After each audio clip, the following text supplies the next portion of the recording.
ilmunya luas, adabnya nggak ada. Makanya dikatakan ij'al adabaka dagik. Jadikan adabmu itu ibarat tepungnya. Wa ilmuka milhan. Nanti ilmumu itu hanya garamnya. Kalau kita melihat sejarah bahwa syaitan, iblis itu bersaudara semuanya tuh, antara saudara kandung, saudara tiri, antara bapak sama ibu. Itu syaitan wal iblis wal ifrit kullu hada akhwan. Saudara semuanya. Itu bapak-bapak, para hadirin dan hadirat, para santri dan santriati, itu setan itu jangan kita anggap orang makhluk yang bodoh. Itu makhluk yang terpintar, mengalahkan kepintarannya malaikat. Setan ini pangkatnya di atasnya malaikat. Pangkatnya syaitan, awal Allah ciptakan syaitan, Allah ciptakan malaikat. Itu yang di ring satu yang tertinggi itu syaitan, di bawahnya malaikat. Makanya dikatakan oleh Nabi Muhammad bahwa tidak ada satu jengkal di bumi sampai di langit kecuali pernah digunakan sujud oleh syaitan. Kalau mau bercerita tentang ilmu, ilmunya setan tidak ada yang tandingi. Tapi rupanya adabnya tidak ada. Akhlaknya yang bobrok. Akhlaknya yang bobrok. Ilmunya banyak itu setan, tapi rupanya akhlak tidak ada. Waktu Allah bilang sama dia, ya syaitan, ya iblis, ya syaitan, usjud. Sujudlah kepada Adam. Sujud kepada Adam. Dia jawab sama Allah. Bukan dia taat. Bukan dia taat sama yang menciptakan dia. Bukan dia patuh. Dia jawab kepada Allah. Bagaimana aku harus sujud kepada seorang makhluk yang diciptakan dari tanah, sementara aku diciptakan dari api. Artinya dia merasa sombong. Dia nggak tahu yang suruh ini Allah. Memang dia udah diangkat pangkatnya lebih tinggi dari malaikat. Diuji sama Allah, diuji sama Allah. Ujiannya kecil, tapi ini jiwanya setan yang diuji sama Allah. Jiwanya yang diuji. Allah udah angkat ini pangkatnya syaitan lebih tinggi dari malaikat. Allah yang angkat. Tapi Allah mau uji nih hatinya. Allah mau uji jiwanya. Begitu Nabi Adam diciptakan, hayya sujud kepada Adam. Bergejolak hatinya, bergejolak jiwanya. Nah, di situ dia jatuh dari matanya Allah. Kita kalau belajar, kadang-kadang guru-guru kita menguji kita.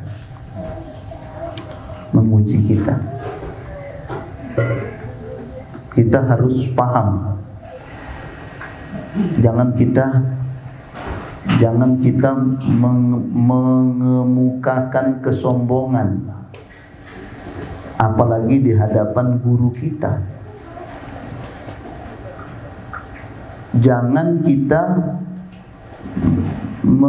mengemukakan kesombongan di hadapan guru kita. Hormatilah gurumu sekalipun kamu sudah menjadi orang yang terpandang. Hormati orang tuamu sekalipun kamu seorang yang sudah terpandang. Berdirilah dari tempat dudukmu ketika orang tuamu datang. Berdirilah dari tempat dudukmu ketika gurumu yang datang. Sekalipun kamu sudah menjadi seorang pemimpin. Ini kan nggak tahu nih besok lusa dari pesantren Ar-Ruhama Kita nggak tahu. Mungkin ada yang jadi presiden. Amin. Mungkin ada yang jadi menteri agama. Amin. Ntar ketemu ustadznya, dia udah pakai jas, pakai dasi. Ustadznya datang dulu yang ngajar alif, bata, sa. Dia merasa dia punya pangkat udah lebih tinggi dari ustadznya. Banyak ini, Pak. Wah, itu ustadz saya. Memang dulu saya sih diajarin alif, bata, tapi sekarang saya udah profesor. Ustadz saya masih ustadz terus. Ustadz saya masih kuasainya alif sampai ya. Saya udah hafidul Quran. Jadi begitu ustadznya datang, dia nggak berdiri. Wallah nih, saya kasih tahu, depan mata saya nih ada seorang yang sudah menjadi tersohor, sukses dalam ilmu agama juga suksesnya. Begitu dia ketemu ustadznya, dia salaman begini aja. Dulu dia cium tangan. Begitu dia udah jadi populer juga, dia anggap dia udah punya kedudukan, dia ketemu ustadznya begini. Saya lihat, kaget saya. Masya Allah. Tapi pendek umur akhirnya. Pendek umur. Adabnya nggak ada. Adab tidak ada. Ada teman pesantren kita dulu, lalu dikirim ke luar negeri, belajar di luar negeri, di Timur Tengah. Wah, kuasai ilmu agama, banyak, bahasa Arabnya bagus, Qurannya bagus, hadisnya bagus. Pulang lagi dia ke Indonesia, pergi ke pesantrennya, ketemu pimpinan pesantrennya, salamannya begini. Artinya kita sudah satu level sudah. La haula wala quwata illa billah. Jangan, itu namanya ilmunya iblis. Makanya dikatakan, jadikanlah ilmumu itu garam. Yang perlu banyak itu adalah adabmu. Nanti ada. Jadi kalau nanti besok lusa kita ini sudah punya pendidikan, mungkin sudah lebih tinggi, tetap kita ketemu guru kita yang mengajarkan kita ilmu-ilmu dasar itu, tetap harus kita hormati, kita hargai, agungkan, muliakan. Kalau kita muliakan, kita agungkan, itu bertanda ilmu kita, adab kita sesuai dengan adab dan akhlaknya baginda besar Nabi kita Muhammad SAW. Jadi kadang-kadang guru-guru kita itu menguji kita. Kadang-kadang kita diuji sama guru kita. Saya pernah diuji sama guru saya. Pernah diuji satu contoh. Kita ini udah dipanggil ustadz, udah ngajar ke sana, ngajar kemari. Tiba-tiba ada tukang gerobak ngangkat jualan kayak jualan waktu itu, jualan kayak ada telur tuh yang dikerak itu, apa? Kerak telur. Kan diangkat begitu ya? Pikul ya, dipikul ya. Kerak telur itu lewat, guru saya panggil. Berhenti dia. Mau pesan berapa? Tanya sama guru saya. Enggak, kamu taruh itu kerak. Dia taruh itu. Lalu guru saya bilang, Haikal, lebih angkat itu.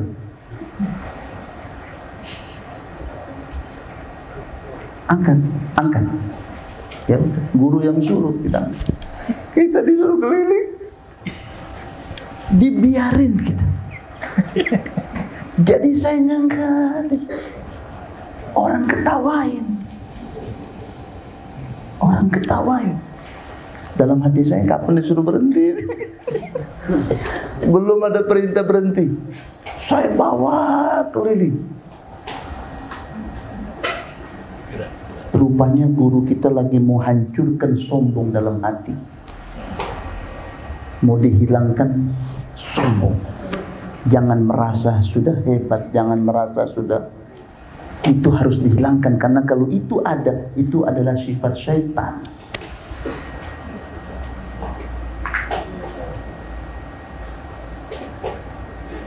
Jadi namanya guru tetap di atas kepala. Biar besok lusa santri-santri di sini udah ada yang jadi menteri, jadi presiden, jadi kepala ini, kepala itu, jadi profesor. Tetap kalau ketemu gurunya lompat, berdiri. Kalau gurunya datang ke ruangan, dia hormati, dia berdiri.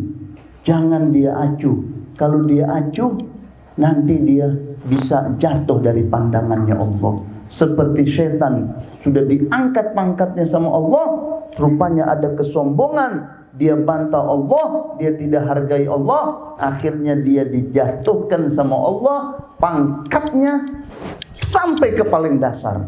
La haula wala quwata illa billah. Jadi kaidah yang perlu kita pegang dalam belajar, yang pertama adalah jadikanlah adabmu itu seperti tepungnya dan ilmumu itu seperti garamnya. Artinya perhatikan betul masalah adab, perhatikan masalah akhlak. Ini nama pesantrennya Ruhama. Ruhama itu artinya saling menyayangi. Saling menyayangi. Nampakkan kasih sayang. Kalau sama kakak, hormati. Ini lebih tua dari saya, hormati. Kalau kakak kelas kita, senior kita bilang begini, kita hormati, hargai. Yang senior harus sayang sama adik. Sayangi, jangan dipukul. Jangan. Saya dari tadi udah sedih masuk pesantren ini, Mas, sedih karena saya ingat dulu saya masuk pesantren. Sedih saya lihat anak-anak. Sholat subuh tadi saya sedih, saya ingat saya dulu di pesantren. Bagaimana kita ini nggak punya siapa-siapa, orang tua jauh, saudara jauh, keluarga jauh, yang ada hanya teman. Nah, yang kakak-kakak ini sayangi yang adik, kesian si adik ini orang tuanya jauh, sayangi dia. Kalau dia kurang sehat, perhatikan. Kalau dia butuh bantuan, kita perhatikan. Kalau ada adik-adik kita mungkin kurang ajar, jangan dipukul, dinasehati, dibimbing, diarahkan. Mungkin dia belum tahu, mungkin dia belum paham. Anggap seperti adik kita sendiri. Anggap seperti adik kita, karena kita ini satu keluarga besar. Satu pesantren ini satu keluarga besar. Yang adik belajar hormati si kakak, nanti terjadi ruhama, saling sayang menyayangi, saling cinta mencintai, saling menghargai. Nanti rahmatnya Allah turun, kasih sayangnya Allah turun, keberkahannya Allah turun. Dan mudah-mudahan Allah angkat derajat kita semuanya. Mudah-mudahan Allah Subhanahu wa taala bukakan pintu hati kita. Allah angkat derajat kita. Allah muliakan kita. Dan mudah-mudahan Allah Subhanahu wa taala jadikan ilmu kita ini bertambah. Setiap hari ilmu kita bertambah, setiap hari pengetahuan kita bertambah, akhlak kita bertambah, budi pekerti kita bertambah. Imam Malik bin Anas, sekedar saya menyampaikan, Imam Malik bin Anas itu belajarnya 20 tahun. 20 tahun belajar ilmu agama. 18 tahun akhlak, budi pekerti. Bagaimana menghormati orang tua, bagaimana cara menghormati kakak, bagaimana cara menghormati guru, bagaimana cara makan yang benar, bagaimana cara minum yang benar, bagaimana cara tidur yang benar, bagaimana cara mandi yang benar. bagaimana cara bergaul yang benar, bagaimana menjaga kebersihan yang benar. Itu 18 tahun. 2 tahunnya baru dia belajar Al-Quran, belajar hadis, belajar tafsir, belajar nahu, belajar sorof. Itu 2 tahun. Yang 18 tahun adab, tata krama, sopan santun sesuai akhlak Nabi Muhammad. Setelah selesai 20 tahun, Imam Malik ditanya, berapa lama guru belajar? 20 tahun. 18 tahun khusus akhlak, 2 tahun ilmu pengetahuan. Kata Imam Malik, aku menyesal. Kenapa menyesal? Mestinya 20 tahun buat akhlak semuanya. Padahal udah 18 tahun akhlak, hanya 2 tahun ilmu. Masih dia merasa menyesal. Kenapa? Yang 2 tahun itu tidak buat akhlak semuanya. Karena pentingnya akhlak. Rasulullah SAW menyatakan, adabani Rabbi fa ahsana ta'dibi. Allah itu yang mendidik aku dengan adab yang paling sempurna. Mudah-mudahan kita ini jaga akhlak kita, terutama ya, kita sayangi ya. Ini adik-adik masih kecil semua banyak, ya, masih mungkin SMP kelas 1 ya, ya, mungkin SMP kelas 1 ya, udah berpisah dari orang tuanya, jauh dari orang tua. Kakak-kakak sayangi adik-adiknya, ya, sayangi, jangan kasar. Kesian nanti kalau kita kasar, nanti kita besok lusa kita punya anak kita di pesantren dibalas nanti. Ya Rabbi. Jangan, ya. Ada satu kaidah namanya kamatadinu tudan.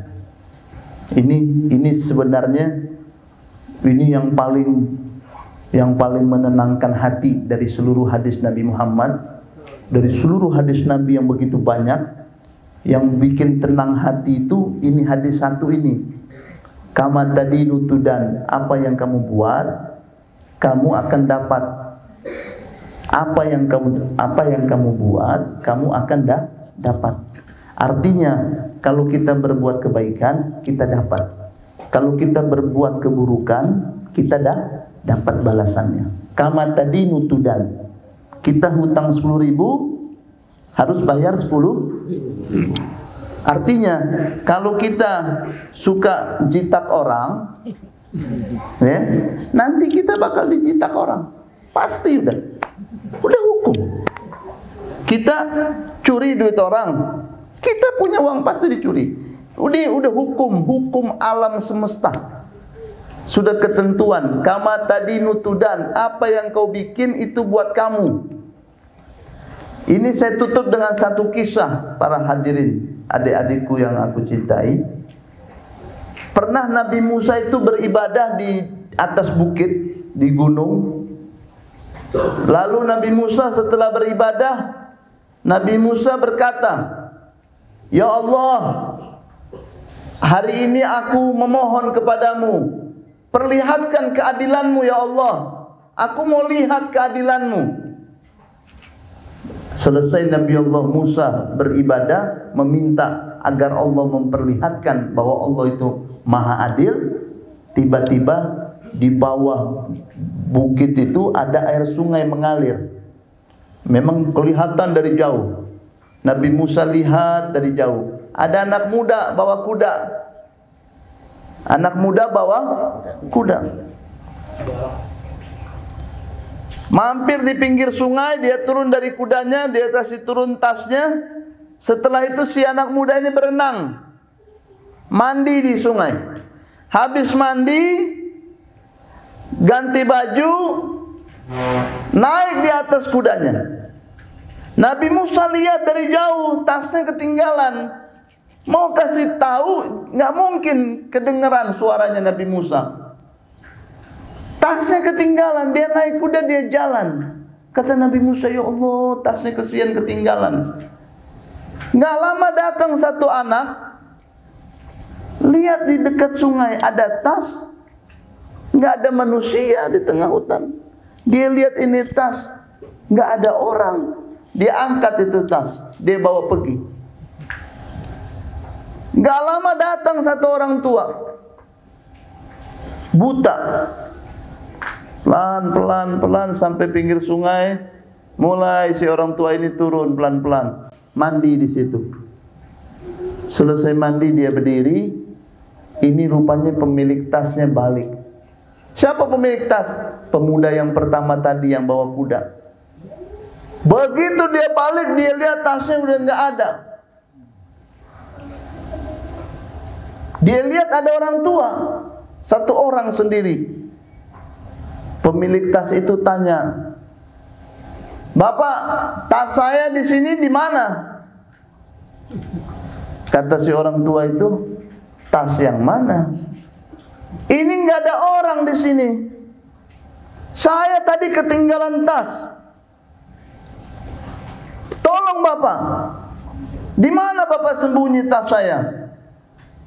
Ini orang bilang, "Saya ini buta. Jangan lagi bilang sembunyi tas, lihat aja enggak." Dijawab sama ini anak muda yang punya tas, "Sembunyikan tas, tidak perlu mata. Ini udah pasti ini kamu yang ambil ini tas saya." Akhirnya dia gebukin, Pak. Dia gebukin ini bapak ini, dia anggap ngambil tas dia. Dipaksa ngaku, siang buta ini mau ngaku bagaimana? Memang dia enggak, bukan dia yang bawa itu tas. Tas sudah dibawa sama itu anak. Akhirnya apa yang terjadi? Ini orang tua digebukin sampai mati. Nabi Musa dari atas gunung lihat kejadian ini.